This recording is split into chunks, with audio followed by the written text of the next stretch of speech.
এখন ভাৰতবৰ্ষক সম্পূৰ্ণ মানে ঋণত ডুবোৱাৰ এখন বাজেট বুলি ক'লে ভুল নহ'ব।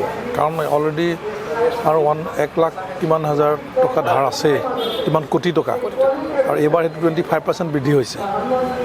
গতিকে ইমান কোটি টকা ধাৰত পৰা মানে এখন বাজেটখনত জনগণৰ কাৰণে একোৱেই নাই। ছেকেণ্ডলি বেচিকেলি যিটো আছে যে কৰ্পৰেট হাউচক মানে ঋণ বা এইটো ৰেহাইৰে এখন বাজেটত জনসাধাৰণৰ কাৰণে একো নাই। দেখাত কিবা এটা লালিত প্ৰম নিচিনা অলপ দিছে কিবা, কিন্তু যদি মূলত চোৱা যায়, মূলত চাব গ'লে যে কৰ্পৰেট হাউচক মানে তামাম ৰেহাই দিছে এইখন বাজেটত।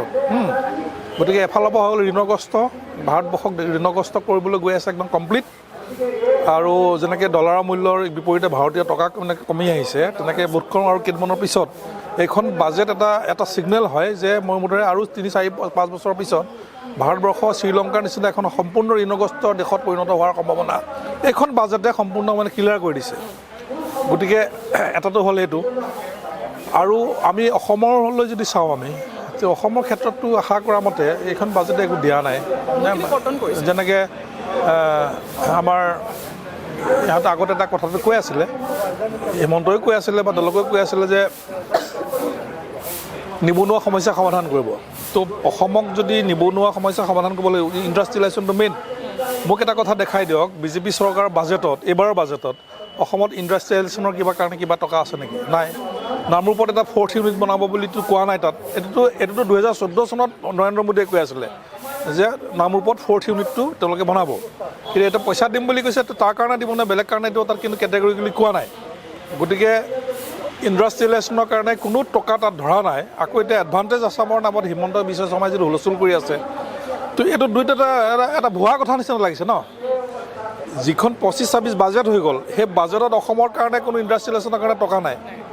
আৰু হিমন্ত বিশ্ব কি কৈ আছে যে আকৌ যে 2002 এইটো ছেকেণ্ড টাৰ্ম, এইটো এডভান্টেজ আছাম 2.0 এডভান্টেজ আছামৰ কথা কৈ আছে।